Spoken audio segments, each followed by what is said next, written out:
What's up guys, it's Ryan and you're watching Ryan Vision. If you've been following along, the Jeep probably looks a whole lot different to you right now. I have been kicking ass on this thing.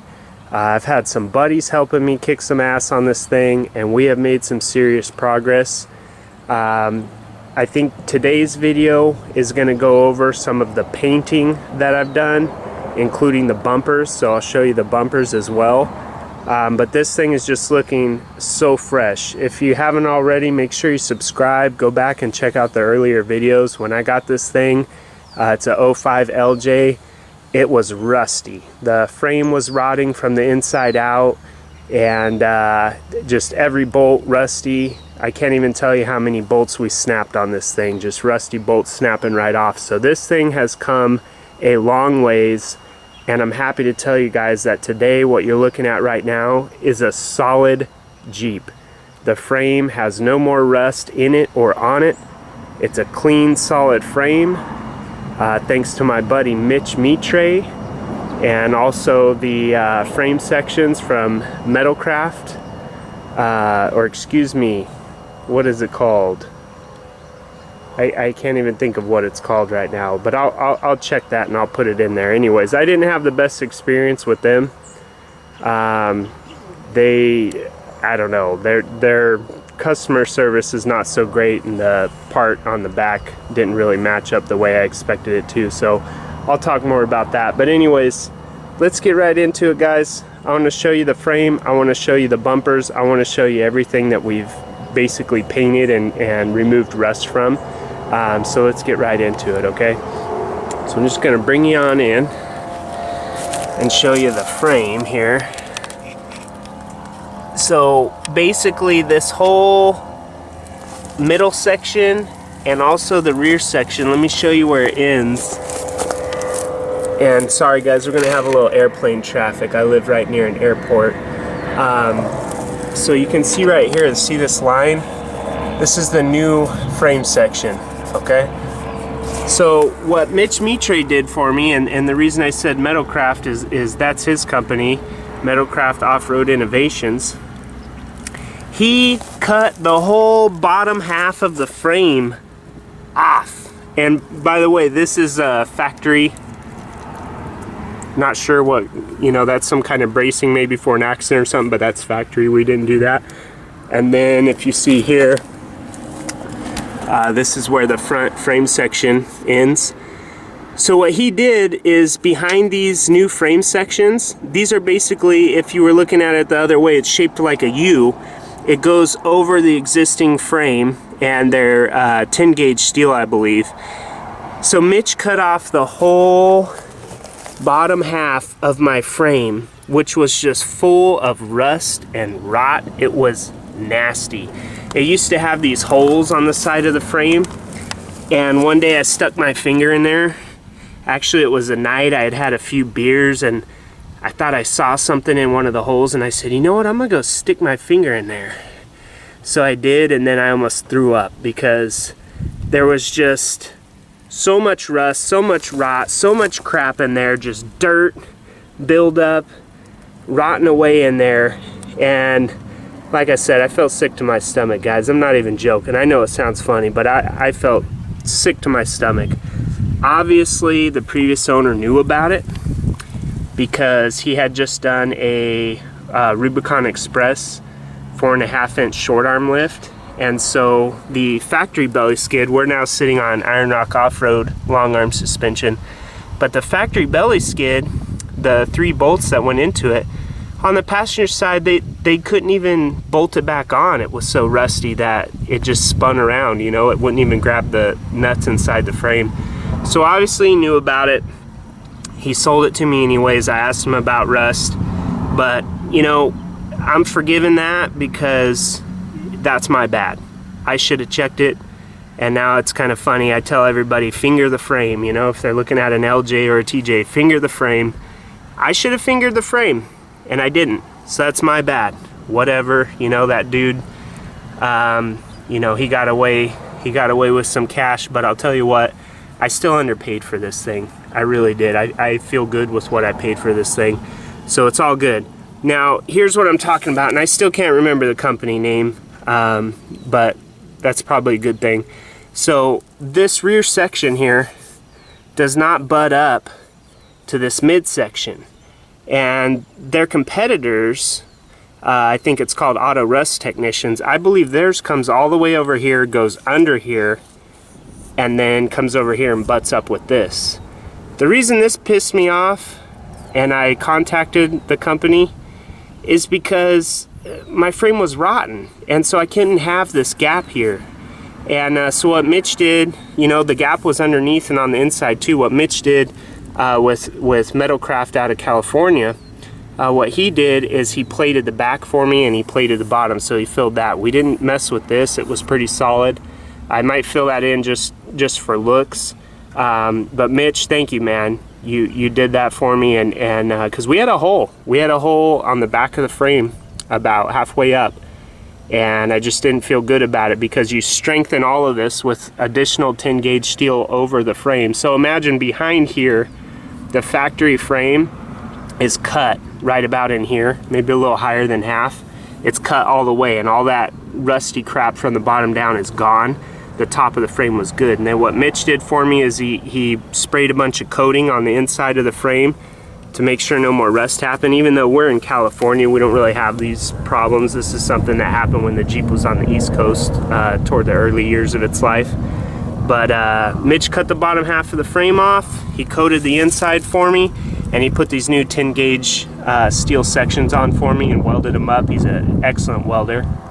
Amazing welder. He's done a lot of projects for me, so he took care of that, and it looks amazing, and it's solid. You can actually feel the difference. You know, you have some flimsy, rusty frame, and then you get a solid frame that's stiffer than even the factory frame was. You can definitely feel that. So the only thing doing the flexing now is the Iron Rock off-road suspension. Check my other videos if you haven't seen that. I do a full in-depth video showing everything about the suspension system.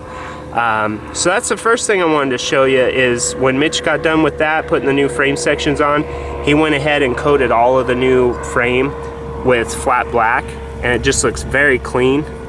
Also, you can see as I'm going back and forth, I do have a body lift now. This is the Daystar 1-inch body lift, and the reason we went with that is we wanted to do a 1-inch motor mount lift as well for the Iron Rock off-road suspension. It has an adjustable belly skid. We just wanted to bring that belly up a little bit, and then it becomes kind of a balancing act. You bring the belly up, the front of the motor comes down, and you don't want it to hit the fan shroud, so that's why you lift the motor, and you lift the body to give the transmission and transfer case more room to go up, and then you lift the motor to keep that fan shroud you know, safe, not hitting the fan. So we did that. Big thanks to Vlad on that. Vlad and his brother Sam, a couple Russian dudes, helped me out quite a bit on this Jeep.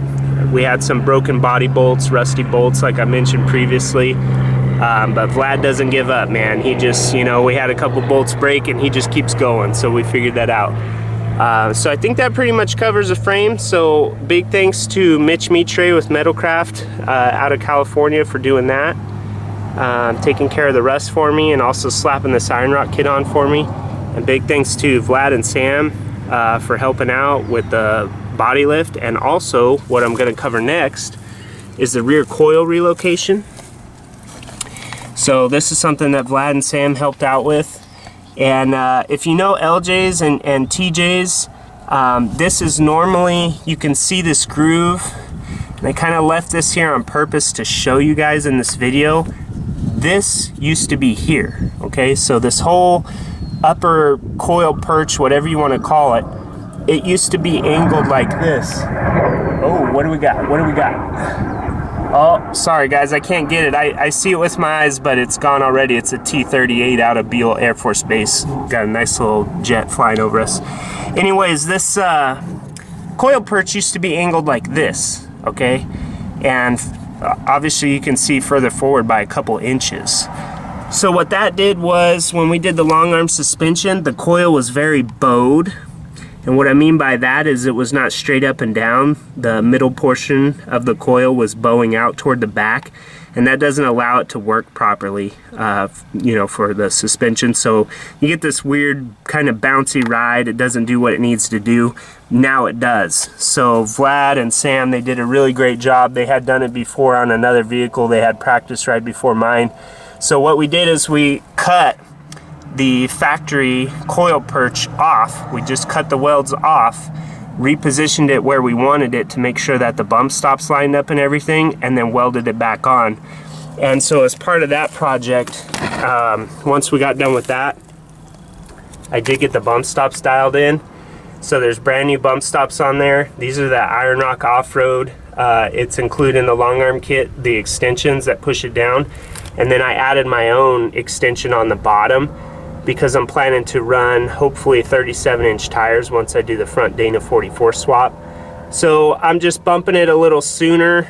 Also, I don't want to bottom out the shocks. I'm just kind of dialing things in. So it still tucks pretty nice into the fender, but I just wanted to bump stop it a little sooner than just with the upper extensions. I wanted to put a little lower extension. So that's awesome too. So that's also part of the paint update, because obviously anytime you're cutting and welding, you gotta paint or it's gonna rust. So we painted that as well. It's all flat black.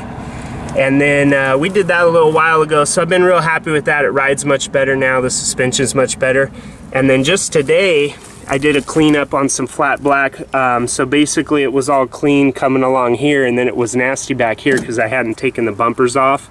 So I went ahead and took the Goliath off-road bumper off the rear.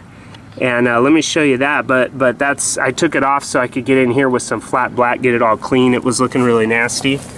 But let me show you the Goliath off-road bumper.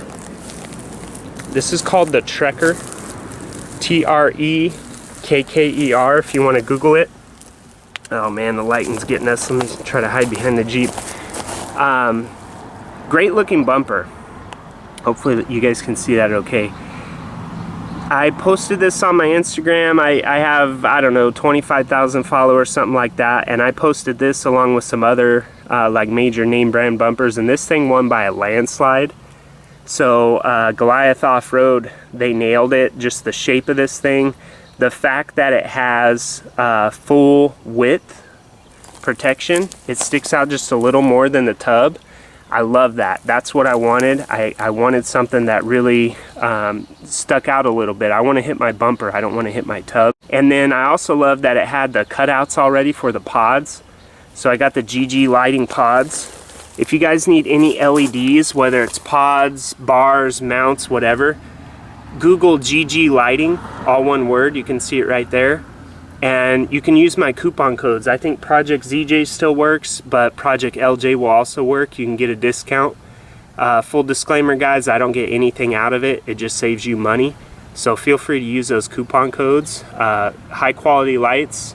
They put out a lot of light, really good pure white color. They even have laser lights now. I'm running LEDs, but they do have laser lights. And so go ahead, check them out, see what they got. They got brackets, they got lights. Use my coupon code, save a little money. But Goliath Off-Road, I believe they're a father-son team out of Florida. And they nailed this thing. And I think it's under $300. You might have to pay some shipping and tax and whatnot, but awesome bumper. The excuse me, the recovery points are optional, so you can just get a smooth one if you want. But it's an awesome full width bumper. Really like it. And I don't know if you'll be able to see, but it's really well made. It's got some bracing. There you go. It's got some bracing behind it. They just really put a lot of work in to make sure that it's not only good looking, but a really strong bumper. So I like that a lot. And it is a steel bumper. It looks aluminum because I painted it with Krylon silver. A lot of people have been asking me about that on Instagram, Facebook and stuff. If any of you guys have LJs, I'm in the LJ owners group, and people have been asking me about that. It's Krylon silver. I painted that. It was not very easy. It's a lot easier to paint like flat and semi-gloss black than a metallic silver, but it sure does look good. I don't know how long I'll keep this, because once I start taking it on trails and beating it up, it's going to be hard to do touch-up with silver. So this may end up flat or semi-gloss black, just a heads up on that, guys. But Awesome bumper, Goliath Off-Road, Trekker, T-R-E-K-K-E-R. I'll put a link, but if you Google it, it should come up. Great bumper at a really great price. And that father-son team, they'll hook you up. They do a quality job every time. So check that out. Give you another angle of it. It's a good looking bumper. And this is with a 1-inch body lift. So if you don't have a body lift, it'll be flush right up against the tub there. Okay. Gonna kind of step out, let you see that clean wheel well. That's the other thing I did, is the wheel wells. They were all nasty. Might be just a little dusty. I cleaned it recently. Went and got it real dirty this weekend. I pressure washed it. But yeah, the wheel wells are all flat black. Looks really nice. Oh, and these are new fenders, Smitty built tube fenders to match the front ones. The front ones came on the Jeep when I got it, but these are the rear to match it. You can see it did leave a hole exposed. It doesn't quite match up with the factory, so I'll probably fill this hole and do some flat black here, and then the Gatekeeper Off-Road sliders will cover that whole flat black section that I've got prepped there. So that'll be coming real soon.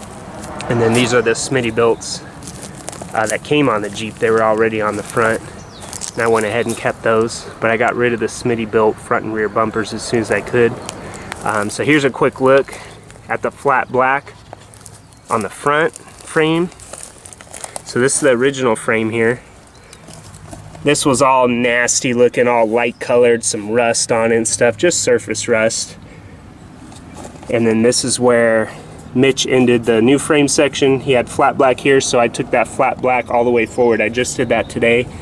And you can kind of see through here my Brown Dog motor mount lift, made in USA obviously, bright yellow as well, and that's a 1-inch motor mount lift. You can see just peeking through this little window here. It does give a little more vibration, but I don't mind it. I had they're rubber mounts, they're not poly, but I had poly mounts on the ZJ with the big old V8, and it rumbled around a bit, but it's an off-road vehicle, guys. It's not that bad. I like it. But yeah, here's a look at the wheel well. This was all nasty, just old 15-year-old metal, all different colors with a little rust here and there. I cleaned that up, and I didn't take anything off. I just masked. I masked mainly the shock, and I got a little overspray on the coil. It's a gloss black coil, so there's some flat black, but steel wool will take that right off. But guys, it looks so much better. Looks so much better. If you look back at the earlier videos, night and day. My wife saw it, she's like, oh wow, I'll probably drive that thing. It just really freshened it up. So now, let me take you to the front bumper. Everything looking nice and fresh. This is the Gatekeeper Off-Road Diamond Series Stubby bumper. And they'll do different options for you guys. So Stubby, basically, you can see how I have just really good approach angle. And you know, the tires are fully exposed, so I can come up to a rock without hitting a bumper and things like that. It's got really beefy recovery points welded into it. And again, this is bare steel. It came bare steel, and then I went ahead and painted it with the same Krylon silver that I used on the back one. Awesome bumper. It's set up for a winch already, so it's got the fair lead holes there, and you can see they got a nice clean cutout with their Gatekeeper logo. Very nice bumper, thick steel, very beefy, and they have different options on the tube. So if you want a stinger, they'll do a stinger. They can do a tall one, a short one, whatever you want, just let them know. And I did the Stubby stinger. I wanted to switch it up a little from the ZJ.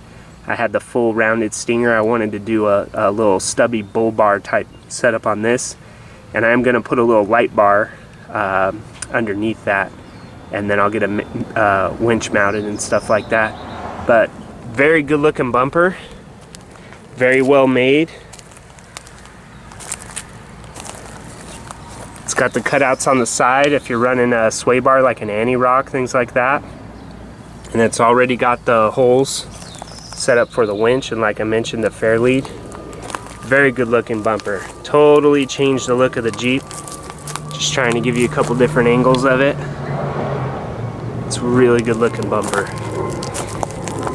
One of the things I love about it is the angle that they put on the recovery points. I like how they go up a little bit. That's really cool. They don't just come straight out. They kind of have an upward angle to them. I really like that. I don't know why, it just really speaks to me. I like it. I'm gonna get some soft shackles to go in there. I don't want to scratch it all up, bang it all up too much, so I'll probably get some black, just soft shackles, try those out. Same thing with this one though. It looks good in silver right now, but I already bashed it up a little when I was off-roading this weekend, and so if touch-up becomes a problem, it probably will end up either flat or satin, maybe semi-gloss black. So we'll see. I'm gonna play around with this grill too. That grill has been painted black since I bought the Jeep. I'm gonna freshen that up, maybe do a semi-gloss. I'll play around with that. But I did freshen up the headlights. You probably saw in the other videos, I got new bezels. Those are plastic bezels off Amazon, so there's no paint on them. They're just black plastic with new screws. And then LED headlights, high beam, low beam, and also daytime running lights and turn signals. So it's looking really good, guys. And I just wanted to give you an update today on the painting that's been done. So a lot of flat black on the frame, no more rust. I don't see any more rust. The only place that I'll admit there's still rust is on the fuel tank skid, and I'll be getting rid of that. It's a factory fuel tank skid. So in the comments, if you guys have any suggestions on which fuel tank skid I should run, let me know, because I'm looking. And I'll do steel, I'll do aluminum, you know, whatever. But I'd like a good looking fuel tank skid that doesn't have these rusty little holes in it, even though I painted it. That's rust. So yeah, guys, looking really good. So check out Goliath Off-Road for the rear bumper, the Trekker. Let them know Project LJ sent you. And if you like the front bumper like I do, hit up Gatekeeper Off-Road. Let them know Project LJ sent you. And I'll be getting Gatekeeper Off-Road sliders on real soon, and I'll show you what those look like. And that should really clean this rig up, because right now that's kind of the last ugly thing, is this whole section here, which did have some rust on it. And you can see, you know, there's been stuff removed here, kind of nasty, but this is all going to get covered up. There was some rust here that's been taken care of. So this will get a fresh coat of flat black, and then we'll paint the sliders and we'll get them on, and that'll pretty much finish this thing up as far as the look of it. I am planning to do some different wheels, thinking about maybe doing the method wheels that I had on Project ZJ, the double standards, black with the machine lip, 15x8 with 3.5-inch back spacing. So we'll see what happens there. But I am going to run these 35s. They're so fresh. They came with the Jeep. They're so fresh I can't just take a huge hit on them selling them for dirt cheap. I think I'm going to run them. They did fine off-road. They do really good on the road. So I'm going to go ahead and run those, and then when I get the Dana 44 swapped in, I'll think about maybe going to 37s. So that's it for today, guys. If you haven't already, make sure you like the video, subscribe for more. Check out my other videos, my previous ones, because this thing is looking sweet. Next couple videos, I'm probably going to be covering the soft top for sure, give you guys some information on that, and whatever else I can think of. So if you want to visit projectlj.com, I've got all the videos on there, so you can go there, you can search, you can look at the previous stuff and check it out. But make sure you subscribe on YouTube, that way you don't miss any of the new stuff coming out. Alright guys, hope you're all doing well, hope you're steering clear of this coronavirus, and cheers until the next one. See you guys.